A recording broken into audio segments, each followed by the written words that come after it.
आणि सावत्र भावांना तुम्ही काही कान टोचलेले आहेत तुम्ही. कान मंत्र देण्यात आलेला या ठिकाणी सर्व भगिनींना रक्षाबंधनाच्या खूप खूप शुभेच्छा.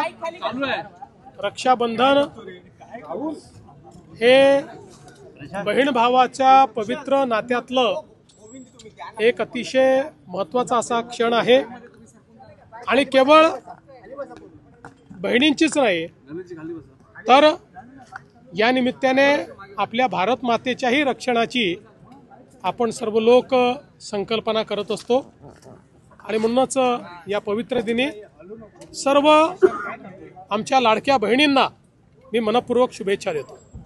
शरद पवारांनी जो गौप्यस्फोट केलेला आहे की विधानसभा निवडणुकीच्या आधी 1-2 माणसं मला भेटली होती आणि 160 जागांमध्ये फेरफार करून तुम्हाला निवडून देऊ अशा पद्धतीचं त्यांनी एक गॅरंटी दिली होती. त्या दोन माणसं कोण आहे पहिल्यांदा मला हे लक्षात येत नाहीये की इतक्या दिवसानंतर पवार साहेबांना राहुल गांधींना भेटल्यावरच ह्याची आठवण का आली. इतके दिवस ते बोलले नाहीत आणि आज अचानक बोलले.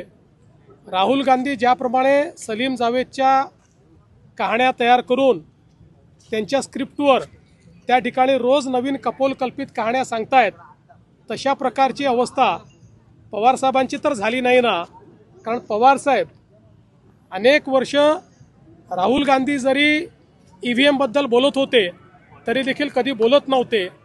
किंबहुना पवारसाहेबांनी स्पष्टपणे अनेक वेळा भूमिका घेतली की EVMला दोष देणं हे अयोग्य आहे आणि आता अचानक मला असं वाटतं की अशा प्रकारे जे काही पवारसाहेब बोलले आहेत राहुल गांधींच्या भेटीचा परिणाम दिसतोय. स्थानिक स्वराज्य संस्थांच्या निवडणुका डोळ्यासमोर ठेवून एक प्रकारचा हा संभ्रम निर्माण केला जातोय. कितीही संभ्रम निर्माण झाला तरीही भारता एवढ्या फ्री अँड फेअर निवडणुका कुठे होत नाहीत हे सर्वांना माहिती आहे आणि या संदर्भात सगळ्यात महत्त्वाचं सर्व मंडळी जनतेत बोलते हे सगळे बोलतायत पण इलेक्शन कमिशननी बोलवल्यावर हे कोणी जात नाही. इलेक्शन कमिशन समोर शपथपत्र द्यायला तयार नाहीत. सांगतात आम्ही संसदेत शपथ घेतली आहे. संसदेतली शपथ जर सुप्रीम कोर्टमध्ये सांगितलं आम्ही शपथपत्र देणार नाही कारण आम्ही संसदेत शपथ घेतली चालेल का.